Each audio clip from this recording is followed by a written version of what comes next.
Hey everyone, and welcome back. I am going to continue today discussing a common Deuce-to-Seven Triple Draw river situation in the 1-1 spot with approximately equal ranges. And if you have no idea why I have PioSolver up to show that with these hold'em hand combinations, then you need to go and watch my introductory video on this topic so that it makes sense to you. But we're going to use my methodology here using PioSolver to look at this 1-1 river spot in a little bit more detail. So what I have for you is two different simulations today, and the only thing that's different about them is the pot size. On the left, we have a $325 pot. This is kind of the smallest pot size that you can often arrive at the river in triple draw with. A good way that this might happen is say someone raises in late position, the big blind defends, check bet call on the flop, check check on the turn, 1-1 on the river. This is not an exactly perfect situation because the big blind probably has a wider defense range with his D1s than the in position player does, but it's pretty good, and that'll get to a pot of 3.25 big bets. On the right here, we have a big pot. We have 6.75 big bets, $675 in the simulation, and this could be like someone raises in late position, someone in the button 3 bets, they call, and there's a bet on every street. And, if you do a little mental math, you'll arrive at 675 going into the river. And again, this one's probably even a little bit of a better analogy. But this is like the smallest kind of pot size and the biggest kind of heads-up pot size that you could typically find. And so I want to do a little compare and contrast of the 1-1 river situation with the only variable changing being pot size. And the first thing I want to call your attention to is this. Let's look at the EV. Remember that the equities are 50-50. They have the same range. Let's look at the EV of the OOP player here. It's 329. Well, his hot and cold equity is 50% of 675. So his EV, if there was no river betting, would be the same, which would be 337.5. So he's losing $8.50 of EV on the river, 8.5% of a big bet. In the smaller simulation, the EV of the OOP guy is 155.5, and his fair share would be 162.5. So he's losing $7 of EV out of position. So this is a concept that's very important to understand in all sorts of poker, but particularly in limit poker. You lose more money out of position on the river in the larger pot size. So when you have a strategy on earlier streets in the hand, that if you have two competing ideas for strategies that are close, you want to err on the side of growing the pot, of building the pot when you're in position.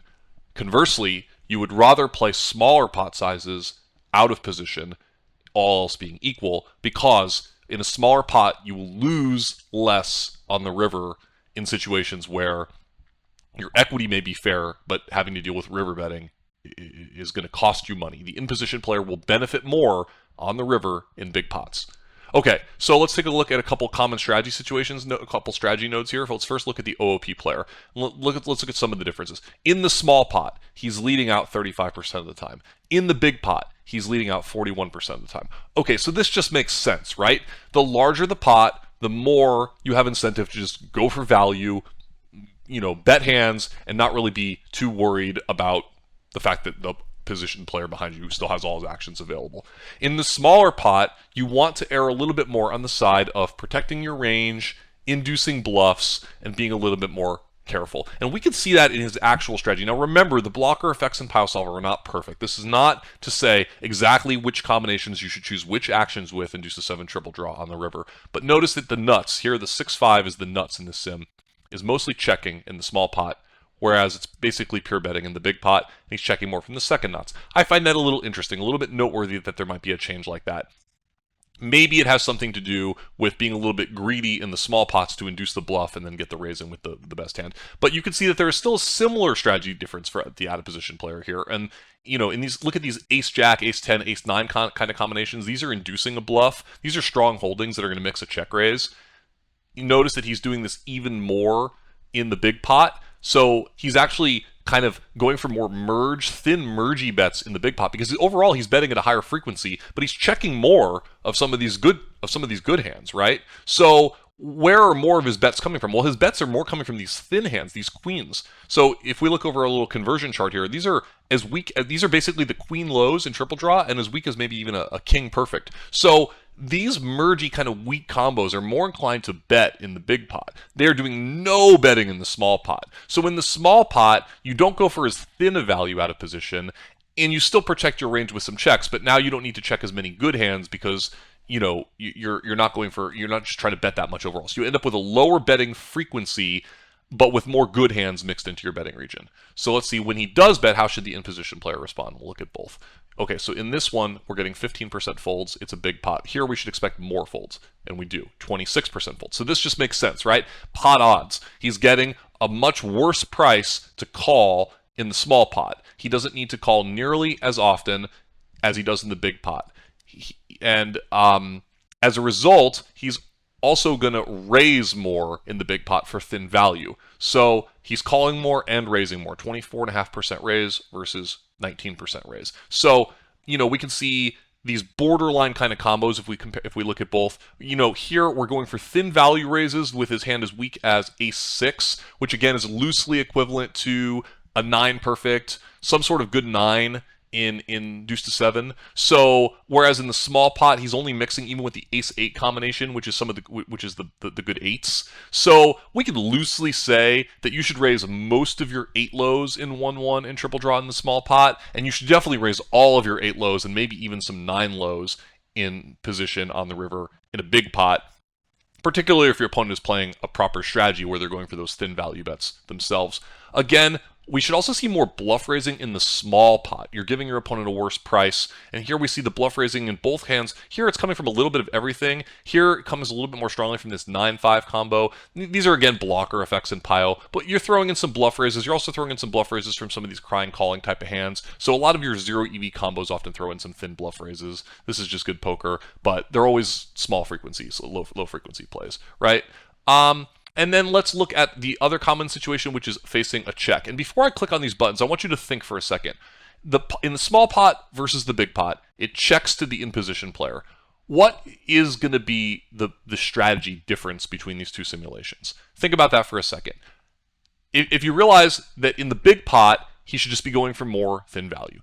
In the small pot, he should be checking back more. And we see that here. In the big pot, he's betting 64%. In the small pot, he's betting only 59%. He should also bluff more in the small pot. Why? Because he's giving his opponent a worse price. So he wants to have more bluffs relative to his value bets. I play live poker all the time, and I cannot tell you the number of times that I've been sitting at the table and heard someone try to bluff the river in this massive bloated pot, get called, lose, and say, well, the pot was so big I had no choice, I had to bluff. This is not good poker theory. This is not how poker theory works. In the small pot, you should bluff more frequently. Your opponent is not getting as good of a price to call. You want to be more polarized in the small pot. So let's look at the shape of these ranges in the small pot versus the big pot. Notice all these hands, except for the 6-5, notice all these other red hands down here in this bottom right corner are bluffs. You're seeing way more bluffs in the small pot. In the big pot, the solver is simply giving up with these weak holdings, like 9-5, it's just shrugging. This is a medium pair, it's just saying, nope, I'm not going to go for it. Even some combinations of 8-6 is just giving up with. It's bluffing way more often in the small pot, and it's going for less thin value. Notice that the weakest value hand that it bets is this Queen-8 combo, which again is loosely equivalent to some sort of Queen low, maybe a very good Jack low, and Deuce-to-Seven Triple Draw. Notice in the big pot, all these thin value bets, down to even some Jack-10 offsuit combo, which is all the way down to a King low in position in the big pot in Deuce-to-Seven Triple Draw. Now, that might be a little extreme in your game, but the point remains, you want to be thinking about the shape of your strategy. In a big pot, your mindset should be on value. You want to maximize your value bets so that you can bluff the proper combinations and give your opponent at least something to think about. In the small pot, you want to be a little bit more bluff-oriented. You want to go for a little less thin value. You're still betting quite thin, probably thinner than a lot of human players do bet, but a little less than you think. And then finally, if we take a quick look at the out-of-position player after he checks and faces a bet, again, in the small pot, he's just going to fold more. 31% fold. He's only folding 18% in the big pot. He's finding some raises in both lines. Actually not that different. 10.5 versus 12.5. He's just trying to protect his range with some of those hands that checked on the earlier street, and this has more to do with his initial decision than it does with his point now in the hand. But the main thing is he's just folding way less in the big pot, just crying, calling with these weak hands, down to something like even a small pair. Whereas in the big pot, he's a little bit more inclined to fold. Now, there would be some blocker effects in triple draw that would be a little bit different in these situations. But again, it's the frequency and the shape of the decisions that you want to kind of understand. Small pot mentality, big pot mentality. Think about the differences, compare and contrast. Let me know if that makes sense. Let me know what questions it brings up for you. This is the sort of common situation in triple draw that we face all the time in the river, a 1-1 situation in various pot sizes, and we want to have a good default strategy for understanding how to play both positions in these different pot sizes so that you arrive at the river and you have a plan for all of your hands. And that's something that this can help you with a great deal. So see you guys in the comments. Let me know what questions you have. Let me know what you think. Thanks.